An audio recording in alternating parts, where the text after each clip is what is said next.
Evaluasi partisipatif untuk kurikulum masa depan.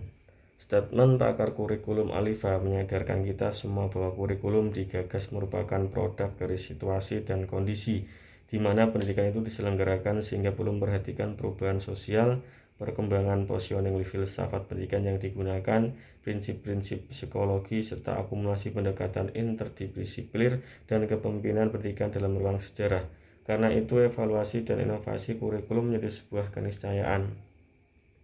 Evaluasi adalah komponen penting dalam kurikulum. Dari evaluasi inilah suatu implementasi kurikulum bisa diketahui berhasil atau justru gagal. Karena itu, evaluasi kurikulum digunakan secara ekstensif untuk mengidentifikasi dan menghilangkan kurikulum, kekurangan dan masalah yang dihadapi dalam kurikulum, dan sekaligus untuk mengoptimalkan kualitas pembelajaran yang lebih bermakna. Evaluasi juga akan dijadikan dasar untuk membuat keputusan melanjutkan atau meninggalkan suatu kebijakan kurikulum. Evaluasi kurikulum menuntut adanya fleksibilitas dan adaptasi dengan realitas sosial dan kebijakan pendidikan yang memayunginya. Kondisi ini menuntut partisipasi masyarakat dalam proses penyelenggaraan pendidikan, termasuk dalam evaluasi kurikulum. Evaluasi partisipatif memberikan ruang keterlibatan aktif dalam proses evaluasi dari pengembang kurikulum, mitra pelanggan, dan pihak yang berkepentingan lainnya. Partisipasi biasanya berlangsung di seluruh tahapan evaluasi, mulai dari perencanaan dan perancangan, pengumpul dan analisis data, identifikasi temuan evaluasi, hingga kesimpulan dan rekomendasi. Demikian juga dalam sosialisasi hasil dan menyiapkan rencana tindakan untuk meningkatkan kerja program. Dari atau dapat dipahami bahwa EP menuntut ketemu baik pihak yang terlibat dalam proses dari mereka oleh mereka. Karena itu, EP biasanya terbagi beberapa karakteristik yang membedakan mereka dari pendekatan evaluasi tradisional. Beberapa karakteristik dan prinsip-prinsip yang dikedepankan adalah sebagai berikut.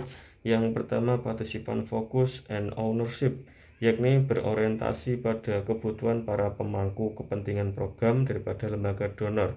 Hal ini akan membantu peserta melakukan evaluasi mereka sendiri, sehingga membangun kepemilikan dan komitmen terhadap hasil dan memfasilitasi tindak lanjut mereka. Yang kedua, scope of participation, yakni cakupan peserta dalam EP melibatkan penuh pemangku kepentingan, terutama mereka yang terlibat dalam pengembangan kurikulum. Yang ketiga, participant negotiation, yakni kelompok peserta bertemu untuk berkomunikasi dan bernegosiasi untuk mencapai konsensus tentang temuan evaluasi, memecahkan masalah, dan membuat rencana untuk memperbaiki kinerja. Yang keempat, diversity of view, yakni perhatikan keragaman pandangan yang muncul dari semua peserta untuk digali dan diakui sebagai data penting dalam merumuskan hasil evaluasi.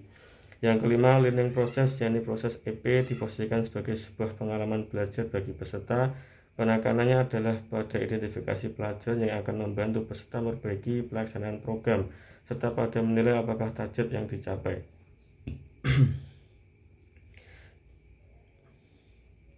Dengan demikian, EP memberi dampak perubahan yang mendasar dari peran evaluator, bukan saja sebagai pengumpul data ilmiah, tetapi juga harus terlibat dalam proses negosiasi komunikatif dengan para stakeholder. Suatu evaluasi yang baik setidaknya harus dapat mengungkap hal-hal berikut. Yang pertama, apakah visi, misi, dan tujuan institusi jelas dan berguna bagi penyelenggaraan semua fungsi unit di semua tingkat dan lapisan. Yang kedua, apakah penyelenggaraan program, proses, dan layanan selalu mengacu pada visi, misi, dan tujuan tersebut. Yang ketiga, bagaimana ketersediaan sumber daya manusia berupa fisik dan dana untuk penyelenggaraan program, proses, dan layanan.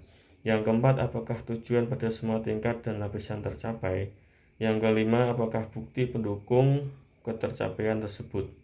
Garis besar prosedur dari prinsip-prinsip evaluasi partisipatif tersebut tentu bisa diimplementasi di berbagai jenjang pendidikan, mulai dari jenjang sekolah dasar, sekolah menengah, hingga pendidikan tinggi, termasuk di lingkungan perguruan tinggi agama Islam. Yang membedakan ialah konteks yang melingkupinya serta stakeholder yang perlu dilibatkan. Maka tahap asimilasi, yakni analisis dalam memetakan titik fokus dalam menentukan konteks, menjadi dasar dalam proses evaluasi tahap berikutnya. Ketika kurikulum pedang harus mampu memahami kebutuhan masyarakat dan sejarah latar belakang sejarah, budaya, dan pandangan hidupnya, maka evaluasi kurikulum juga harus diselenggarakan dengan melibatkan partisipasi aktif pada pengembang kurikulum dan stakeholdernya. Model evaluasi seperti inilah semangat dari evaluasi partisipatif yang bisa dipertimbangkan bagi PTAI dalam menyongsong kurikulum masa depan yang progresif dan transformatif.